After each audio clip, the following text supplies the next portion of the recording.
What's up, everyone? My name is Will, and I like to talk about music. And today I'm going to be doing a classic review of Stephen Sondheim's Merrily, We Roll Along. I'll be reviewing the original Broadway cast soundtrack from 1981 as it was premiered.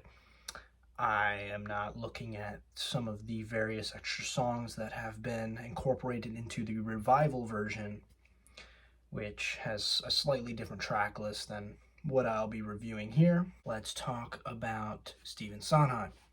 He is a composer and lyricist who's largely known for some of the greatest musicals of all time: Company, Into the Woods, Sweeney Todd. He recently passed away in 2021, so I thought it would be fitting to look at one of his works, assess how one of his works has held up over the years, but I didn't really want to pick one that has, obviously stood the test of time, has obviously gotten its praise as one of the masterpieces of the musical and the show tune genre, such as Sweeney Todd, for example. I think that going through one of his more possibly overlooked shows, such as Merrily, We Roll Along, would be quite an intriguing listen to see how this fits into his catalog as well. As I stated before, the original production for Merrily We Roll Along opened in 1981, and it tells the story of a group of teenagers, and this group of friends has their ambitions as songwriters and as musicians.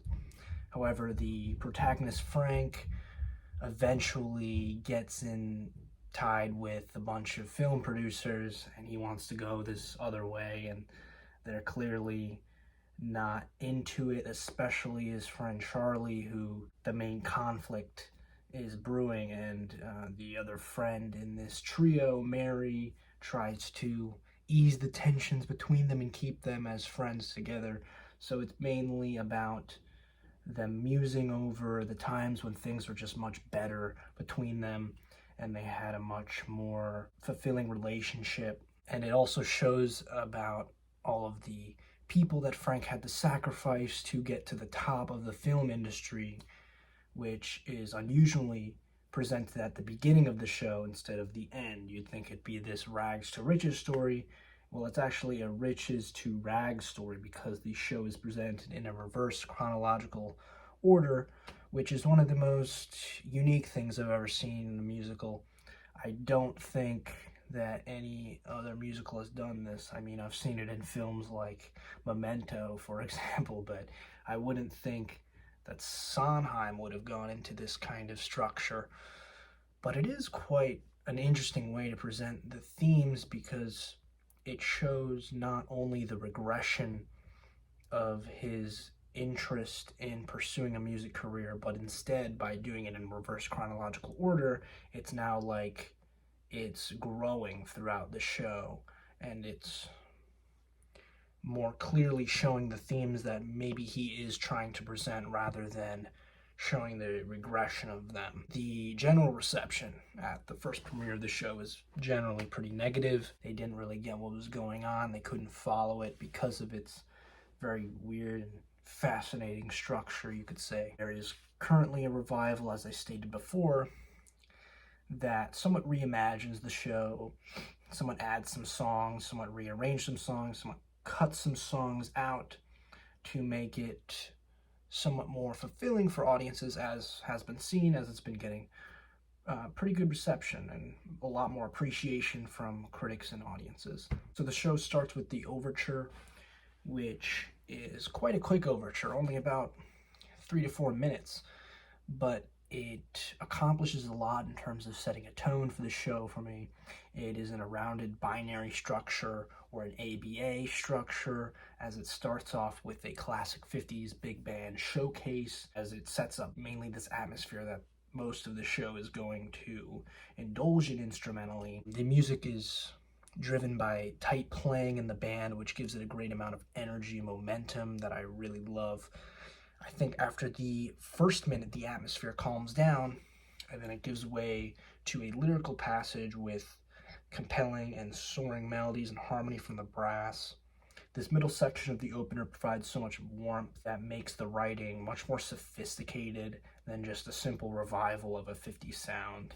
and just trying to ooze some nostalgia out of the score. It's not presenting like a massive amount of material as some 10 to 15 minute overtures might do to operas or something like that, but it presents what you need and nothing you don't. We move on to The Hills of Tomorrow / Merrily We Roll Along, which is a 10-minute monster full of various phases and sections that explore various ideas about the American dream and dreams in general, which gradually then turns into this false indulgence on how being rich will make you happy, which is mainly led by Frank, the protagonist of the show. It opens with the choir singing a cappella, which is revealed to be one of Frank's songs, all about dreams, and then Frank will come on and he gives a speech about his dream as a musician failed and how he simply had to move on to become successful. The musical expresses this with the sentiment that's heard during the title of the refrain, Merrily We Roll Along. The energy of the score fantastically builds in the last leg of the track with more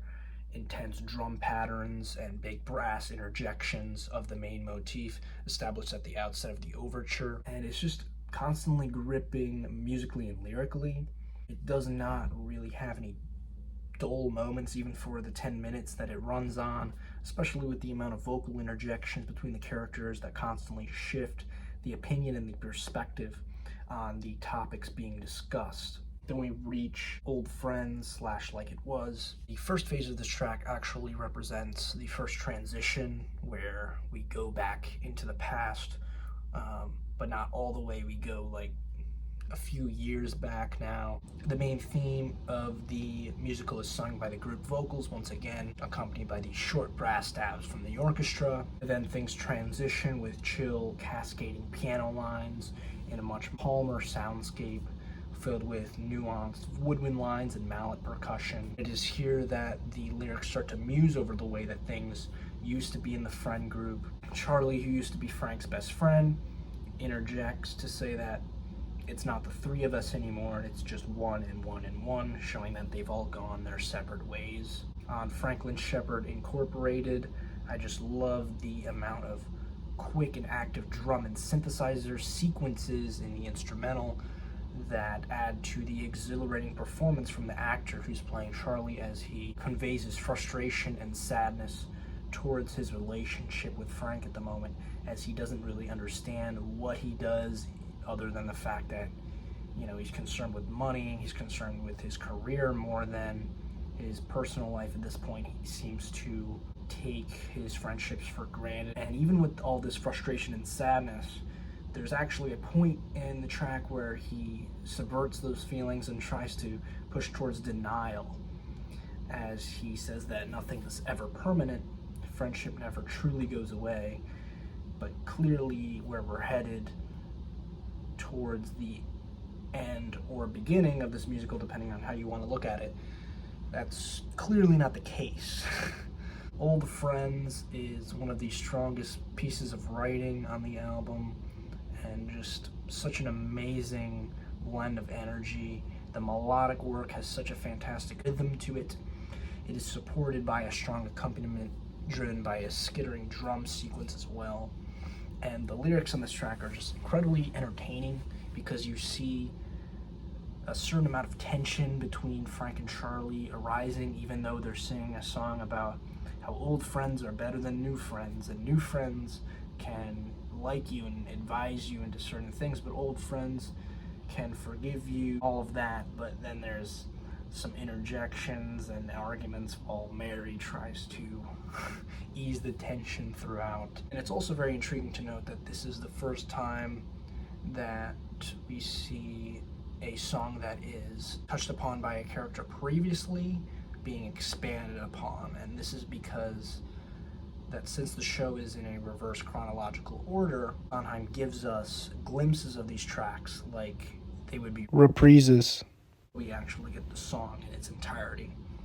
So in a way, he's just giving us a hint of the songs before actually showing us the entire thing, as it would be the other way around in any other conventional musical. Not a Day Goes By is another stunning song for me.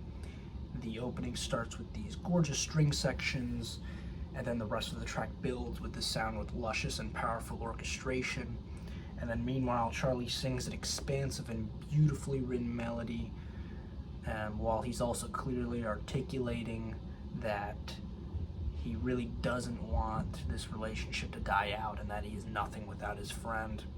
You know, there's a lot of passion in the performance and in the lyrics, and especially it gets so intense to the point that he repeats that he will die if he leaves him at the end of the track. Now You Know starts off with these bouncy brass chords and bass, and then leads into another energetic tune elevated by big brass in the orchestra and a linear progression throughout. Frank's friends continue to try to persuade him to pursue his original dream as a musician and not let this drive for money and quick success deter him from music. I think it's a hit. While it is a compelling and strong finish to the first act of this show, with its waltz feel and its intriguing rhythmic shifts and tempo changes throughout, it does have a hook that I think is somewhat monotonous and overly repetitive. I think from a writing standpoint, it could have a stronger melody at its core, but I do like the jaunty and jolly waltz feel, and I especially enjoy the way that the track reaches a climax towards its final moments with the reprise Old Friends theme, so it definitely caps off the act quite effectively. Merrily We Roll Along / Good Things Going now puts us at the setting of a party where Frank and Charlie are being showcased as a band. At first, Charlie sings the song alone, a pretty piano ballad about the relationship he used to have with Frank, and then the audience loves it and they ask for an encore, but Charlie does not want to play it again. But Frank does not care, and they begin the song again, now singing together. The audience loses interest and the music becomes blurry and then fades away into the cacophony and chaos of the party, and I believe that at this point Charlie storms out.